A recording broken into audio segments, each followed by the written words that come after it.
The alien girl, the Kalari fugitive, spent most of the morning curled on his bed, staring at the wall as if her mind was still running from the soldiers. She barely spoke, barely moved. Sometimes her body shivered, though the room was not cold. He could see the weight she carried pressing down on her like an invisible chain. He wanted to ask her more. He wanted to know how she escaped, how far she had run, why she had chosen him when she could have chosen anyone else, but the words tangled in his throat. He feared that if he pressed too hard she might break, like glass shattering at a careless touch. It wasn't until night returned that she finally spoke again.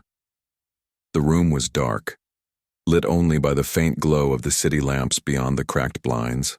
Outside, voices of soldiers drifted through the streets, metallic commands, boots clashing against stone, the low hum of a patrol ship scanning the air. The boy sat at his desk, pretending to study old notes, though his eyes barely saw the words. Behind him, the girl lay on the bed, breathing slow but uneven. Then suddenly she whispered, "They will find me." The boy turned. Her glowing eyes were open, staring into the darkness. Her voice was so soft he almost thought he had imagined it. But then she spoke again.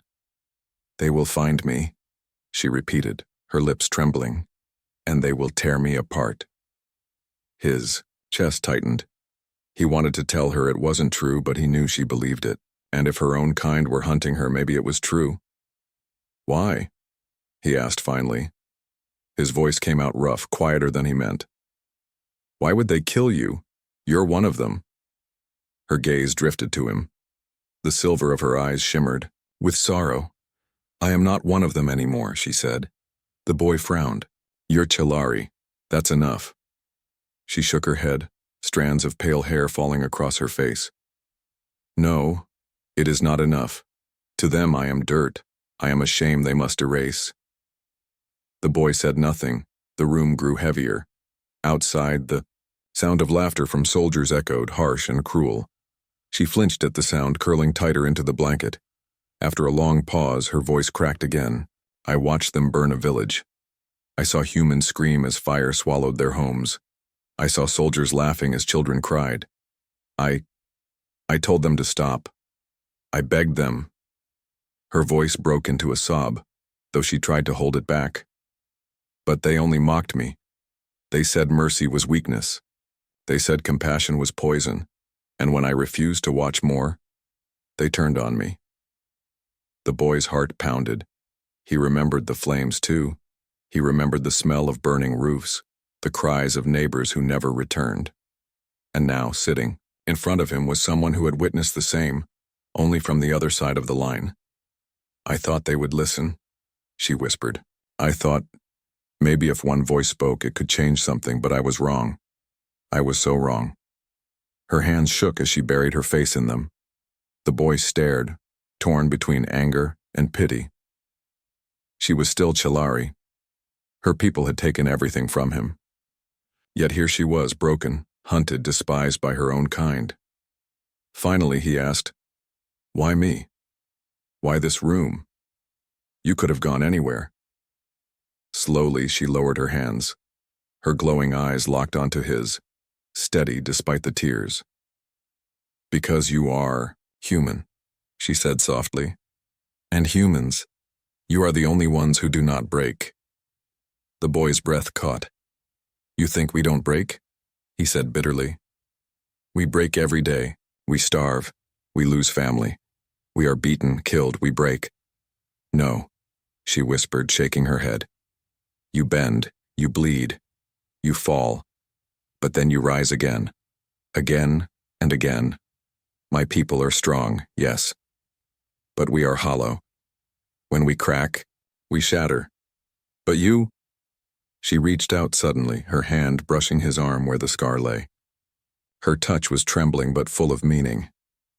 "You carry your wounds. You carry your pain. And still, you endure." The boy stared at her hand, at the trembling fingers tracing his scar. He didn't pull away. A strange heat rose in his chest. Anger, yes, but also something else. Something like pride. For the first time in years, he saw humanity not as broken slaves, but as survivors. And hearing it from her, from one of the very monsters who had tried to break them, made the truth sharper, undeniable. The girl's hand fell back to the blanket. She looked exhausted, her eyes heavy with unshed tears. The boy didn't answer her. He couldn't. His mind spun with her words, with the strange weight they carried. All he did was sit there, listening to the silence between them, broken only by the distant hum of patrol ships. But inside, something shifted. For the first time, he began to wonder if humanity's weakness had always been its greatest strength. The boy thought the night would pass in silence again. But fate had other plans. It began with the sound of boots, heavy, sharp, marching in rhythm along the hallway outside his dorm room. At first it was just background noise, the kind of sound he had learned to live with under Solari rule. But then came the voices. Harsh, metallic, commanding, words in their alien tongue, sharp like knives cutting through the air. The alien girl sat up instantly. Her glowing eyes widened in terror, her body stiff as a cornered animal. She whispered something in her language, too fast for him to understand. Then she clutched the blanket like it was the only thing keeping her alive. The boy's stomach turned cold. He understood enough. They were searching.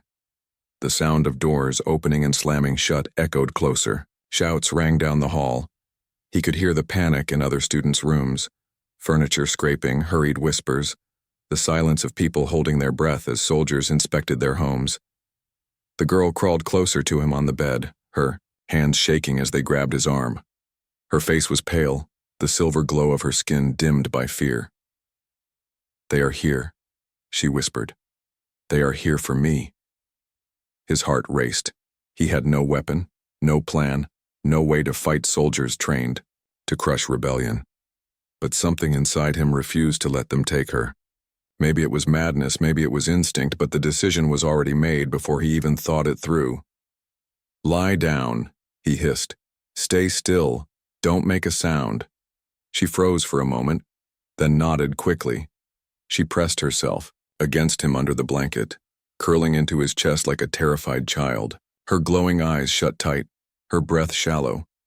He wrapped the blanket around them both, forcing his body to relax, forcing himself to look like nothing more than a human trying to sleep. The footsteps stopped outside his door.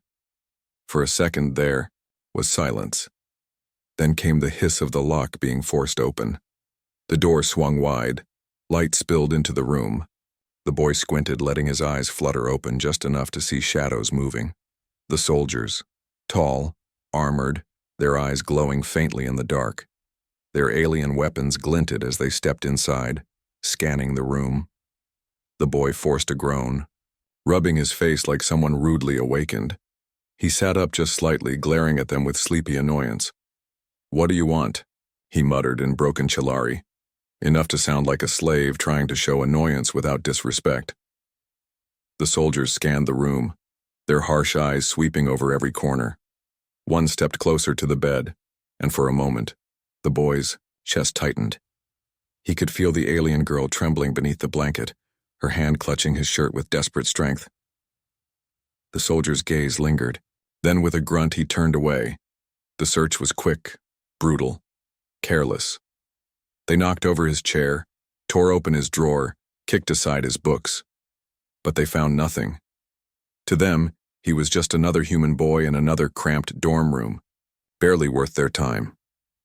Finally, the soldiers left, the door slamming shut behind them. Their boots echoed down the hall, fading slowly into the distance. The boy let out a long breath he hadn't realized he was holding. His hands shook as he loosened the blanket. The alien girl was still clinging to him, her eyes wide and wet with tears. She hadn't made a sound, but the terror in her body told him everything. She looked up at him then, her lips trembling, and whispered, "You saved me." He shook his head quickly. "I just bought you time." But the truth was heavier than his words. In that moment, he had made a choice that could not be undone. By shielding her, by hiding her, he had crossed a line. If the soldiers had found her, they wouldn't just have killed her. They would have killed him too. And yet he hadn't hesitated. The girl slowly relaxed, though her hand still clung to his arm as if letting go meant falling into darkness. Her breath steadied little by little, though her eyes stayed locked on his, full of unspoken gratitude. The boy turned away, staring at the cracked wall, his chest tight with fear and defiance. He didn't know why he had risked everything. He didn't even know her name. But one thing was clear. From this night forward, he wasn't just a boy surviving under Kalari rule. He was something more dangerous. He was a protector, and protectors had no safe path. Outside, the soldiers' boots faded into silence. Inside, two lives pressed closer together, united not by trust yet, but by the fire of survival. The boy lay awake, staring at the ceiling, while the alien girl finally closed her eyes and slept beside him, not peacefully but safer than before. And deep in his heart, he knew the truth. This was only the beginning. The next morning was quieter. The soldiers had already stormed through the building. The air still carried the echo of their heavy boots and sharp voices, but for now silence hung in the halls. The night began like any other. The boy lay in his small dorm room staring at the cracks in the ceiling. The building was old, the kind of place where walls were thin and doors creaked when you touched them. Outside, the city hummed with the restless noise of soldiers patrolling streets that no longer belonged to humans. He was used to that sound now. The heavy boots, the metallic voices of the invaders, the sharp silence that followed whenever a human dared to resist. But he was not used to what happened next. The door to his room didn't knock. It simply opened slow and uneven, as if someone was too weak to push it properly. He sat up, startled. His first thought was that it was a soldier, maybe here to drag him out, maybe here to punish him for something he hadn't even done. That was how life worked under alien rule. Guilt was assumed, innocence was useless, but it wasn't a soldier. It was a girl, not a human girl, but one of them. Her skin shimmered faint silver, as though moonlight lived beneath her flesh. Her hair looked soft, flowing like strands of light caught in water. And her eyes. They glowed faintly like stars that had seen too much darkness. She stepped inside, trembling, her breath ragged, her body shaking as if she had run too far for too long. Before he could speak, before he could demand what she was doing there, she stripped off the strange outfit she wore. The clothing clung to her like broken glass, cracked and torn, and when she pulled it away, it revealed bruises, cuts, and burns on her fragile-looking skin. She didn't seem to care that he was staring, didn't seem to care about shame. She only moved with the desperation of someone who had no time left to think. Then, without asking, she slid into his bed. She lay down beside him, curling up like a frightened child, pulling the blanket around herself. Her glowing eyes closed, her body pressed against his, and she whispered in a trembling voice he could barely hear, "Please, just stay. Just warm." The boy froze. He had no idea what to do. Every story about the Silari, the alien conquerors, painted them as merciless. They were the ones who had come down from the stars in ships that blotted out the sun. They were the ones who had burned towns, destroyed armies, and forced humanity into obedience. They were stronger, faster, smarter, untouchable. And now, one of them was lying in his bed, trembling like a lost animal. His heart hammered in his chest. He wanted to ask 1,000 questions, wanted to demand why she was here, why she had chosen his room of all places. But when he looked at her face, he saw something that stopped every word in his throat. She was crying. Not loud, not dramatic. Just silent tears that rolled down her cheeks, glowing faintly as they fell onto his blanket. She looked so fragile, so utterly broken, that for a moment he forgot she was one of the people who had destroyed his world. In that moment, she was not a conqueror, not an alien, not an enemy. She was just someone terrified and alone. He didn't move. He didn't push her away. He just lay there, stiff and unsure, listening to her breathing steady little by little, as warmth reached her body. He thought of the nights he had been cold, the nights when hunger had kept him awake, the nights when soldiers had dragged people out of their homes, and he had been powerless to help. And he thought, maybe this was the same for her. Maybe she was just another soul lost in a world that wanted to break her. Minutes passed, then hours. Outside, the sounds of soldiers echoed through the hallways. Heavy boots, metallic orders, doors opening and slamming shut. Each sound made her body tense. Each sound made her clutch the blanket tighter, as if the thin piece of cloth could protect her from death. The boy finally whispered, so quiet that he wasn't sure if she could. Here, you're safe here. For tonight, you're safe. Her glowing eyes opened just slightly, enough for him to see a flicker of something. Hope, maybe. Or gratitude. She didn't speak again.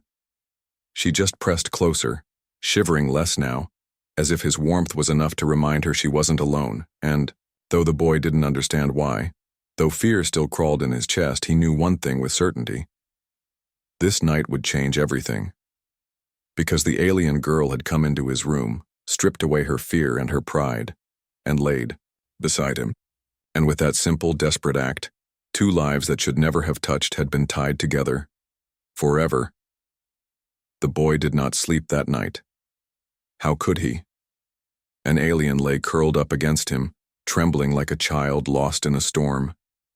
Every sound, outside and the boots on the stairs, the doors opening and slamming shut, the distant roar of patrol ships, felt sharper, louder, heavier. He stayed awake, holding his breath, waiting for soldiers to burst through the door and discover the impossible scene. But the soldiers did not find her, and when the first pale light of dawn crept through the broken blinds, he finally saw her clearly. She was small, not much older than him. Her silver skin shimmered softly in the morning light, but the glow of her eyes had dimmed, leaving behind only a tired flicker. Her hair, strange, pale strands that seemed too fine to belong to anything from Earth, tangled across her face. She looked nothing like the terrifying warriors who had crushed humanity under their boots. Instead, she looked fragile. The boy sat up carefully, his blanket sliding off his shoulders. She stirred at the movement, her eyes opening. For a moment, fear shot across her face like she expected him to attack her. Then, when she realized it was only him, her body relaxed again. He finally spoke, his voice low and rough from staying silent all night. "Why are you here?" Her lips trembled. She looked at him, then away, as if the words were too heavy to say. For a long time, she said nothing. The silence stretched, broken only by the muffled sounds of life in the city below. Finally, she whispered, "Because they will kill me." The boy blinked. Her kind were the killers. Her people were the conquerors. The Chalari had come from the sky with ships that made the earth shake, weapons that made human armies crumble. They had crushed entire nations in weeks, turning humanity into nothing but tools for labor. How could she be hunted by her own? "You don't understand," she said when he didn't answer. "I am not like them. I spoke against the blood. I saw what they did, what my people did, and I told them it was wrong. They called me weak. They called me traitor." Her hands shook as she clutched the blanket tighter around her body. She looked so small then, so utterly lost. "I thought they would listen," she continued, voice breaking, "but they only laughed. They said I was diseased. They said I carried human weakness in my heart. And when I refused to watch another village burn, they turned on me. My own blood, my own family." Tears welled in her strange, glowing eyes. She wiped them quickly as if ashamed, but the boy saw. He saw the truth in them. She wasn't lying. She wasn't tricking him. She was just broken.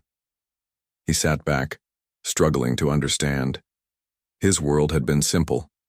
Humans were the victims. The Solari were the monsters. That was the rule. That was the truth. But now, sitting in front of him was proof that even monsters could bleed, even conquerors could fall apart. "You chose my room," he said quietly. "Why?" Her gaze lifted to meet his. For the first time, her voice grew stronger, steadier. "Because you are human," she said, "and humans do not break." The words hit him like a hammer. He almost laughed at the absurdity of it. Humans did break. He had seen it 100 times. Neighbors dragged out by soldiers, friends collapsing from hunger, children crying because their parents never came back. Humanity was broken every single day. And yet, she wasn't wrong. For every man dragged away, another picked up the fallen shovel. For every house burned, another family sheltered the survivors. For every life crushed, someone still stood up the next morning. Humans bent, but they refused to shatter. The girl's trembling hand reached out. Slowly, carefully, she touched the scar on his arm. The long, jagged line he had gotten years ago when the Solari soldiers first stormed his town. She traced it with her fingers, her touch gentle, almost reverent. "This," she whispered, "this is what my people fear. They break mountains, but you do not break." The boy didn't know what to say. His chest felt heavy, his throat tight. For the first time, he realized the strange truth of her words. Humanity's strength wasn't in weapons or ships. It was in something else, something stubborn, something unshakable. The alien girl lowered her hand, pulling the blanket tighter, around her once more. She looked smaller now, her body slouched, her eyes dim with exhaustion. But there was a softness in her gaze, a fragile hope that hadn't been there before. And in that moment, the boy made a choice. He didn't know why. He didn't know how long it would last, but he knew this. He would not hand her over. He would not let the soldiers take her. She had come to him for safety, and somehow, impossibly, it felt right to give it.